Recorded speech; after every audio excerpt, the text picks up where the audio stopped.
I'm sorry. Like I'm really sorry. I apologize to Sooner Nation on this one. That's my bad. Tennessee had Dark Knight, had dark mode. They were in black, and they were wearing black because they're going to a funeral. They just didn't realize it was their college football playoff hopes. 33-27 final score out in Neyland Stadium.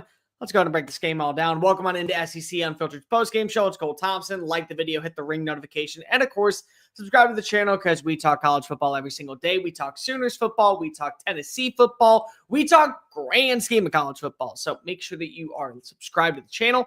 Make sure you download the podcast version of the show wherever you get your podcast listening systems. Follow us on the socials, link in the description, and check out all of our great work found at secunfiltered.com. And as always, we're proudly brought to you by our friends over at FANDUEL. Go visit FANDUEL.com/SECU. Get started today with $300 in bonus bets when you win your first $5 bet. Lay down $5. Maybe it's on Oklahoma's playoff chances. Maybe it's on Tennessee getting a new quarterback. Whatever it is, go make your plays. FANDUEL.com/SECU. Man, just what a game. And honestly, like, I'm a little disappointed because I took the under, and the under hit up until we saw the final kick from Gilbert to go ahead and make this a 6-point swing. And then the over cashed in. Like, we were right on the line, and I picked against Oklahoma, knowing better judgment. I should have picked against Oklahoma. And here we are having to eat crow. What a game plan by Brent Venables and company to be able to set the tone once they were down. What I can appreciate about Oklahoma in this game, more than anything else, is that they got punched in the face. They were down early. They had no life offensively. They were not able to do jack squat offensively. And they decided to say, you know what? We're going to rely on our defense. It's not about how hard you get hit. It's about how hard you get hit and get back up afterwards. And they got back up and they delivered. And slowly but surely, the offense was able to find a life. John Mateer, not an elite night. But you know what? It's okay that you didn't have an elite night. You turned to your secondary elements and you made it work for you. That is what makes this team so special. And a lot of credit to Ben Arbuckle. Arbuckle had been coming into this game, I think, with a little bit of scrutiny, because you want to talk about what was the overall ambiance or the atmosphere for what his role was supposed to be. I'll tell you what, there were some people wondering, did we make the right call to hire the Washington State guy? You made the right call. Being able to dial up design runs with John Mateer and utilize his legs when you knew the passing attack wasn't as potent as possible, knowing what you got when it came to the rushing attack to find Xavier Robinson to be able to have the goal. I mean, there were so many things that went into a position of where the offense took what was given to them and they were able to respond. They were able to recover. That's what you want to see. But let's just start back at the beginning. You do realize that there was a point where Tennessee had outgained Oklahoma, if I'm not mistaken, by 168 yards, maybe 171 yards, and they were only winning by 3. Like, the fact that your defense of Oklahoma was able to stay in this game, to get that major turnover that was a scoop and score by R. Mason Thomas, who his stats for the rest of the season is going to be really interesting. But to get that and shift momentum to where you would have been down by 14, but instead, now it's a tie game at 7-7. You got to appreciate what your defense was able to do and how it was able to deliver. That is exactly what you want to see in that standpoint. And then for you to be able to take those small little wins that you were able to get, like a 3-and-out, or to force a turnover on downs, or to, better yet, get a big-time interception. Watch as there's a missed field goal, and now you tie the game at 10-10. And then you get another interception, and then you get another field goal off of it, and you're up by 9 going into the half. Just little things like that go such a long way. And the self-inflicting wounds that we saw from one side, we didn't see from the other side. Don't get me wrong. The offensive play calling in the first half was very underwhelming, in my opinion, for Oklahoma. Certainly, you thought you were going to have a little bit more explosives going up against one of the worst secondaries in the SEC. You were going to be able to win your one-on-one battles. You had a couple of good time passes. I mean, Isaiah Satanga had a big catch at 25 yards, but everything else was really right in front of you. No one else finished with the catch over 14 yards downfield. You really didn't get the ball out to Jaren Kanak. You only had 2 passes to Giovanni Gibson. So what'd you do? Instead of trying to force what wasn't working, you went back to what has been working, and that is the ground game. That is trusting the element of, hey, we started to figure out our rushing attack last week against Ole Miss, and we really started to figure it out 2 weeks ago when we faced off against South Carolina. Why don't we just go do that again? And you did. And this time it wasn't just a big 76-yard run from Xavier Robinson, though we didn't have a 43-yard run. It was consistency of moving the chains 16 carries, 115 yards, 16 carries, 80 yards for John Mateer. A combined total of 5.5 yards of play and 2 touchdowns was all she wrote to put yourself in a position to where as long as our defense can bail us out of trouble, we are going to be good. And lo and behold, your defense did that. Your defense really did that on multiple drives. 3 turnovers on the day, if I'm not mistaken. Let me just make sure. 3 turnovers on the day. You had more penalties, and it didn't really matter because you were just able to put yourself in a position where Joey Aguilar kind of gave you the ball and you just said, we're going to tuck and run and we're going to take it back the other way. And ultimately, that's what you want to see. Now, there was the bad interception that you could have iced the game. And unfortunately, Tennessee was able to go ahead and strike. They were able to run it back down, put themselves in a position where it felt like, hey, you know what? We are definitely going to score here. And now we're going to make this once again a 1-possession game. And they did. And lo and behold, they tried to do the onside kick, but you delivered. And I thought it was a really smart play by Xavier Robinson to drop down. The problem was he dropped down too late because if you would have been up by only 6, but the 6 would have been fine because of you would have been in a position where you could have milked the clock. You could have put yourself in the spot. You went down the 1-yard line. Okay, well, now we got to score. What'd you do? Defense delivered once again. They were able to go ahead and hold you to a field goal. Then you tried to do another onside kick. You get the ball back. You ice the game. Now, what does this mean for Oklahoma long term? Oklahoma's playoff hopes are very much alive. Like, this was a playoff eliminator game for Tennessee.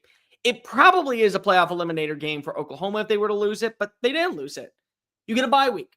You get an opportunity to get healthy. You get an opportunity to give John Mateer a little bit more breathing room, and you get a signature road win, which is a major thing for Brent Venables, in my opinion, which is going to do wonders, I think, for his status going into 2026.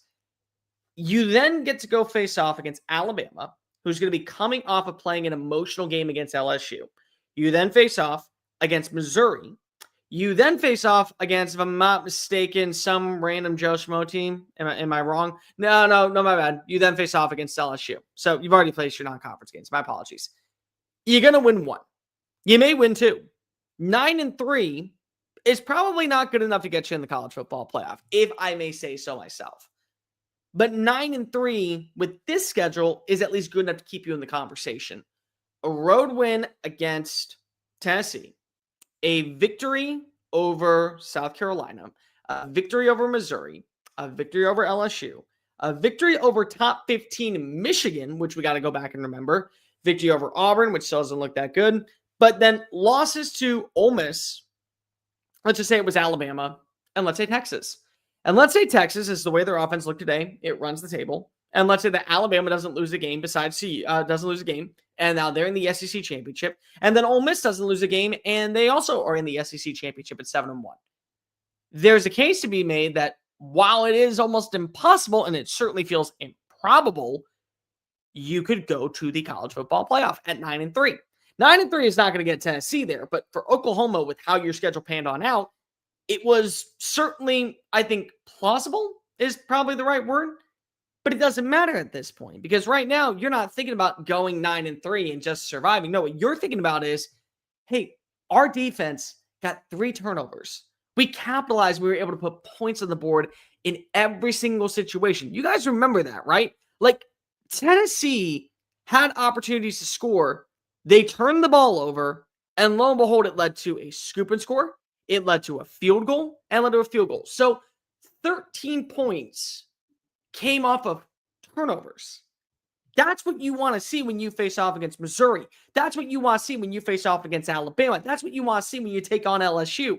And 2 of those teams, I can tell you right now, are very much beaten and broken down.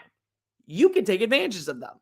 And Alabama, we don't really know what we're going to see from them after next week's game against LSU. So that might be an opportunity to where, hey, the best is still ahead of you. That's where you are. I mean, in my opinion, I think it feels pretty confident right now that you're in a good spot. The other thing is that I think that Brent Venables kind of saved his ass in a lot of ways. There are many people out there who will look at a 9-3 season and say, we probably are going to bring him back. They definitely, I think, have to look at the season and say, if we go 9-3, we have to bring him back. That was a signature win. That was where, once again, you trust your defense, something that he is calling. You trust your play design, something that he has implemented. And it ends up being the reason why you're able to turn turnovers into points and put yourself in a position where you get a 9-point victory or a 6-point victory. But it was supposed to be a 9-point victory. Good game plan. Excellent positioning on that standpoint. And your defense, once again, was able to get after a quarterback that certainly was not able to move as confidently as possible. And it led to success on third down efficiencies. And it led to you walking into a position where a lot of people will tell you, including yours truly, it is a daunting place to play. I mean, you look at the numbers overall, what a performance. 8 tackles for losses, 4 sacks, the inability to trust the run game at all in the second half. I mean, you held Tennessee, one of the best rushing attacks in college football, to 1.8 yards of play. You made Joey Aguilar beat you, and guess what? He couldn't do it. And this is something that you had to do when you were going and bringing on in Joey Aguilar from UCLA from Appalachian State. This was a guy who was known for being a gunslinger. There's a lot of positives when it comes to being a gunslinger. There's a lot of negatives when it comes to being a gunslinger. Part of it is you're going to get a lot of points, which is why Tennessee's offense is one of the highest scoring units in college football. You're also going to get a lot of turnovers. We hadn't seen up to this point, but lo and behold, this was the night where it ended up hurting you in a lot of different ways. Now on to Tennessee. Tennessee, your college football playoff hopes are dead. I mean, let's just call a spade a spade. You're not going to have a signature win to be able to go ahead and use that as an advantage. You're not going to be able to go out and put together, I think, a strong enough resume that will guarantee you a spot in the playoff. And you're probably not going to be able to convince anybody that at 9-3, with a head-to-head loss to Oklahoma, who would also potentially be 9-3, you belong in over them. So that's where we are. You're not going to be able to get that done. The reality is that there were so many faults where you shot yourself in the foot. I mean, remember, you were up by over 150 total yards of offense in the first half, and you couldn't capitalize and close out drives. You had 2 horrendous interceptions to close out the first half, one of which is inexcusable, and it led to a field goal right before time expired before halftime. Just inexcusable things. You had the big fumble when you were inside the red zone. R. Mason Thomas was able to scoop and score. Your inability to switch up the play calling in the second half really was frustrating. It felt like that you just want to trust your ground game, and you just didn't have an opportunity to ever get the ball moving. I mean, you had to go with big completions downfield, either a quick strike, and it ended up really hurting you, or you put yourself in a position to where after the Braylon Staley 54-yard touchdown, we're kind of playing with the up-tempo, realizing that this is the only way we're going to win. And that's where the faults were on multiple occasions. It doesn't help that on multiple times tonight, we saw bad drops. We saw constant plays that had negated Tennessee to be able to find an identity against Alabama, against certain other teams throughout the year. And the reality is that's what we were witnessing on opportunities where the incompletions were either a slight bit too high, or it was right in the breadbasket, and unfortunately the wide receiver dropped the ball. It came back to once again hurt you. And these were things that hurt Tennessee last year. You know, Tennessee, the part of the reason why they were so good to make their college football playoff run was because they could trust their lead back in Dylan Sampson. And the other part was their defensive line was great.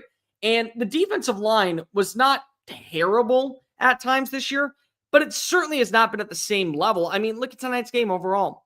You had 3 sacks. You had 3 tackles for losses. That's not sustainable against a team like Oklahoma, especially one that is known for having a little bit of offensive line weaknesses. And they were able to get after you, and they were able to force you to live in 3rd and long.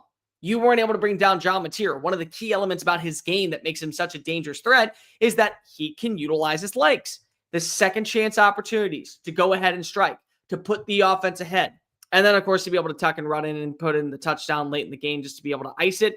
Another victory. Another massive win in favor of what you want to see from Oklahoma. But things that you got to correct if you are Tennessee. The faults that really had hindered your success throughout the year in major games, whether it be against Georgia in the second and third quarter, whether it be against Alabama a few weeks ago, whether it be when you were out in Starkville, when you took on Mississippi State and you had to go to overtime, or when you faced off against Arkansas and they nearly came back and beat you. It kind of all crumbled at the wrong moment, and it crumbled against a team that you needed to get a win over. Because of, once again, we talk about the scheduling and how the head-to-heads and how the strength of schedule is going to play a major role in favor of Oklahoma. The saving grace for you would have been if Oklahoma would have gone 9-3 and you would have gone 9-3, you could have at least put yourself in a position where the head-to-head would have mattered, and it would have been against a quality opponent that probably also was going to be ranked at the top 25. And now you don't get to hold your hat on that. So you're not going to the playoff this year. You can now play the role of spoiler. That's really what it is. And the spoiler role comes with one person. It's Vanderbilt at the season's end. And they still have to face off against Kentucky, and they still have to face off against Auburn, and they still have to face off against you. And they may very well be fighting for a playoff bid at that point if everything goes according to plan with Diego Pavia and company. I will say, and this is not to take shots at anybody, because I am not playing favoritism here. I refuse to. I saw a lot of Tennessee fans today earlier talking about how boastful they were that Tennessee Vanderbilt had to come back down to reality as little brother. Guys, hate to be the bearer of bad news. Should have been talking shit. Like, that's kind of the case. Should have been worried about your own game. Should have been worried about your quarterback not putting the ball in harm's way. And ultimately, maybe you would have had a better game plan. But there's a lot of things that need to change, I think, for Tennessee offensively. There were just some really bad play designs. Like, you go back and you look at the third quarter, especially when you needed to get a big-time strike. Some of the play options were not really well called by Heupel. You take that fourth down timeout before the fourth down play. And I understand hindsight's 2020 when you go to the tight end number 3. But a guy who's not been in that moment all year long, and you watch it ricochet off his face mask, it's just a killer. Like, it just sours in that moment. And ultimately, those little things were such a hindrance in tonight's game that you were never able to find your footing and get right back to where you want to be, which is in competition and in quality spots to now pull off the win. Not even an upset, just the win in general. But I want to give a lot of credit also back to Oklahoma for a second. I did not see a single person out in the national spotlight. Like, quite literally, like we talk about Pate, we talk about the On3 guys, talk about Crane and company, like anybody. Nobody picked Oklahoma to win. Like, not a single soul was even in on Oklahoma. We all thought the exact same thing. Offense was dreadful. Defense would probably keep you in it long enough to be able to make some plays, but not good enough to go ahead and pull things out. And Tennessee had an offense that was so good in their backyard with a dark out night, then we are probably going to watch a beatdown out in Neyland. And all the thing that was rolling in Rocky Top were the heads of the college football playoff teams, Tennessee fans. Like, that was it. It was a beatdown on multiple occasions. And it ended up becoming a lot closer than expected, but largely that was more so due to letting a couple of plays go ahead and get the better of you if you were Tennessee. Ultimately, Tennessee, you look at, if you were Oklahoma, my apologies. You look at the numbers, Tennessee was better on third down. Tennessee was better on first down conversions. Tennessee won in every single category -1. And that was the turnover ratio. When you lose the turnover battle, that's half the battle. Just right there. If you can't find a way to get the ball back into your team's hands, or you put the ball in harm's way and they capitalize off of those turnovers, that's where you come back to watch yourself lose. Sorry, that's the bottom line. So, Josh Heupel, I don't think that he's in any jeopardy of getting fired anytime soon. No idea why people thought that to begin with. But still, I understand why you would want to have that conversation. The other thing is, Brent Venables probably saved his job. And I would also say that when you look back at the numbers, Brent Venables has probably put himself in a position where a college football playoff berth is very much in reach. I'll just tell you right now, if I was Alabama, I would definitely not want to have my worst performance of the year offensively against this defensive line. I certainly would not want to put myself in a position to where this is where the other shoe drops and I go into the Plains of Auburn knowing I now got to get a win to guarantee my spot in the playoff. That's just my 2 cents of the situation. But again, bygones be bygones. You get a bye week to heal. And if you're Tennessee, you get an opportunity to be able to put yourself back in a position to where you can play spoiler. That's kind of it. Not a good enough offensive performance at times. Definitely not the best defensive performance at all. Let's go ahead and get your comments, questions before we get on out of here. SC, we're not talking about South Carolina. Definitely not doing that tonight. That was a bad game. That was a very bad offensive game. They had their moments. Didn't get the job done. Put themselves in a spot where it really ended up hurting them. They also got ripped off early from Tennessee, called incomplete. Our season over? Yeah, your season for going to the college football playoff, that's over. That's for dang sure. What's big deal about Rocky Top? All OU has done is win there. To be fair, yeah. You look at the last 20 years, yeah, that's all they do is find a way to win in Rocky Top. They constantly do that stuff. Is Georgia Tech out of the college football playoffs now or not? No, they're not. Georgia Tech is still a team that has one conference loss. If they run the table, they will be in Atlanta. Charlotte. They will be playing for a conference title. And if they win, well, then naturally, no harm, no foul. They're in the playoff because they would be the ACC champion. The better question is, did the ACC screw itself out of a position to bring in 2 conference bids? Because it does feel like, as at this point, I'm looking at the Big 12. They feel like they deserve a second bid after today, with how many games that we saw go topsy-turvy and how much cannibalization we're going to watch. Miami finding a way to lose. Miami actually losing really does hurt Notre Dame at this standpoint. We'll talk about that later on the show, probably this week, so don't go anywhere. At this rate, isn't going to be any SEC teams in the playoff this year. No, there'll be SEC teams. There'll be at least 3, if not 4. Fire Heupel. No, don't do that. That would be very stupid. That would be very, very stupid. Change some things about Heupel's offense if you want to. Make sure that the development of quarterback is better if you want to. But there were still far too many plays over the last 2 years to where you look at this and say, no, he's a very, very, very good play caller. Very much a solid one that you can buy a lot of stock into. And something that I think is going to be very beneficial. And just like that, the Dodgers won the World Series. Okay. That was not what you want to see. That sucks. And a double inning double play. That's not fun. I hope they do fire Heupel. We'd love to have him back in Oklahoma. I can promise you this. He would definitely be a candidate for the job in Oklahoma if he wanted, but I don't think he would. I actually would not be shocked if he was mentioned as like the sleeper pick for one of the major schools in the SEC. The main one naturally being LSU if everything else goes wrong. Heupel will never come back to Oklahoma. He doesn't care about it. Yeah, I mean, I don't think he would go to Oklahoma personally, but if one would say never, that's just where it is. So, all right, we're going to end the live stream there. We got live streams tomorrow with Sunday Funday coming back on. Crystal Phillips will be here. We'll react to every single game, including this one. We're probably going to react to a head coaching opening. Just going to tell you that right now. If not 2. I don't think Mark Stoops is going to get fired tomorrow. I do think that Mark Stoops will not be at Kentucky next year. I will be very shocked if John Cohen decides to hold out hope and say, hey, Hugh Freeze, you can fix this. No harm, no foul. Everything will go according to plan. But if it doesn't happen that way, we're going to have a new coaching search sometime tomorrow afternoon. And if that were to be the case, well, you can go on over to FANDUEL.com/SECU. Go place your bets on who do you think will be Auburn's next head coach. And if you win that bet, well, you're going to get $300 in bonus bets when you play your first $5 deposit. This is something that is going to be massive for the future of the SEC. This is going to be something that's massive for everyone who is looking for this major coaching search. So go sign up today, FANDUEL.com/SECU. The baseball season might be over, but the college football season is in full swing. So is the NBA, so is the NHL. College basketball starts next week. We're already back at that standpoint. And so you got to look at all these things and say, I want to win some money. Let me help you win some money by going on over to FANDUEL.com/SECU. Somehow, some way, Oklahoma finds a solution, puts together a solid game plan, marches on into Neyland on a dark out night, and says, you know what? We're going to end your college football playoff dreams live. RIP to Tennessee 2025 postseason pitcher hopes. As for Tennessee, now's a pretty good time to figure out what do you want to do to change the system to where you will be a threat for the playoffs in 2026, because it ain't happening in 2025. We'll be back tomorrow for Sunday Fun Day. Y'all have a good rest of your Saturday night. Peace.